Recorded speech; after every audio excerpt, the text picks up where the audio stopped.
အရောက်ချင်းစီတိုင်းကိုသခင်ယေရှုခရစ်တော်ဖခင်ရဲ့နာမတော်မြတ်၌ကျေးဇူးတော်မင်္ဂလာပါလို့နှုတ်ဆက်ပါတယ်။အရောက်ချင်းစီတိုင်းဘုရားသခင်ထံမှလာတဲ့ချစ်ချင်းညီတဲ့ချင်ဝမ်းမြောက်ခြင်းတွေကိုခံစားရရှိပါသည်။ဒီမိနစ်တာမှာကျွန်တော်တို့ကြားနေရတဲ့အရာတွေပေါ့နော်။ဘာတွေအများနဲ့ကြားနေရဆိုဘုရားသခင်ကျွန်တော်နဲ့အတူပါရှိပေးပါ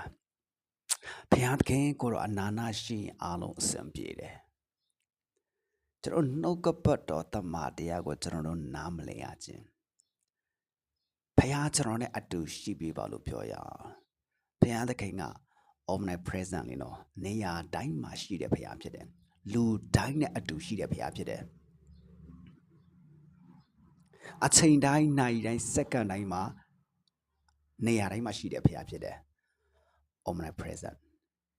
အဲ့ဒါမှဒီနေ့ကျွန်တော်တို့ဟာဘုရားရဲ့သဘောတဘာဝကိုနားမလည်တဲ့အချိန်မှာဘုရားသခင်ကျွန်တော်နဲ့အတူပါရှိပေးပါဘုရားသခင်ကိုတော့ကျွန်တော်အနာနာရှိပေးပါဒီနေ့ကျွန်တော်တို့ရဲ့အတ္တတာတွေမှာစစ်မှန်တဲ့ကဲတင်ခြင်းကိုကျွန်တော်တို့နားမလည်တဲ့အချိန်မှာဒီကျွန်တော်တို့အဲ့ဒီအရာတွေကိုကျွန်တော်တို့အမြဲတမ်းသုံးနေမိတာဖြစ်တယ်တကယ်ပဲစစ်မှန်တဲ့ကဲတင်ခြင်းကိုရလာတဲ့အချိန်မှာခရစ်တော်ကကျွန်တော်တို့ရဲ့အထဲမှာကျိန်းဝတ်နေတာဖြစ်တယ်ခေါ်ဖိတ်စရာမလိုဘူးသင်ခေါ်ဖိတ်မှလာတဲ့ဖခင်လည်းမဟုတ်ဘူးခရစ်တော်ကကျွန်တော်တို့ရဲ့အထဲမှာကျိန်းဝတ်နေတဲ့ဖခင်ဖြစ်တယ်အဲ့ဒါသင်ရဲ့အတ္တတာထဲမှာစစ်မှန်တဲ့ကဲတင်ခြင်းကိုသင်ရတယ်ဆိုခရစ်တော်ကသင်ရဲ့အထဲမှာကျိန်းဝတ်နေပြီးသားဖြစ်တယ်တန်ရှင်သောဝိညာဉ်တော်ဖခင်ကသင်ရဲ့အထဲမှာတစိမ့်ခတ်ပြီးသားဖြစ်တယ်အဲ့တော့တစ်ခါလေးကြားလို့ရှိရင်ကျွန်တော်တို့ခရစ်ယာန်တွေထဲမှာကျွန်တော်တို့မြင်နေရတယ်အသင်းတော်တွေထဲမှာမြင်နေရတယ်တန်ရှင်သောဝိညာဉ်တော်ဆင်းကြွပါလို့တန်ရှင်သောဝိညာဉ်တော်လှုပ်ရှားပါလို့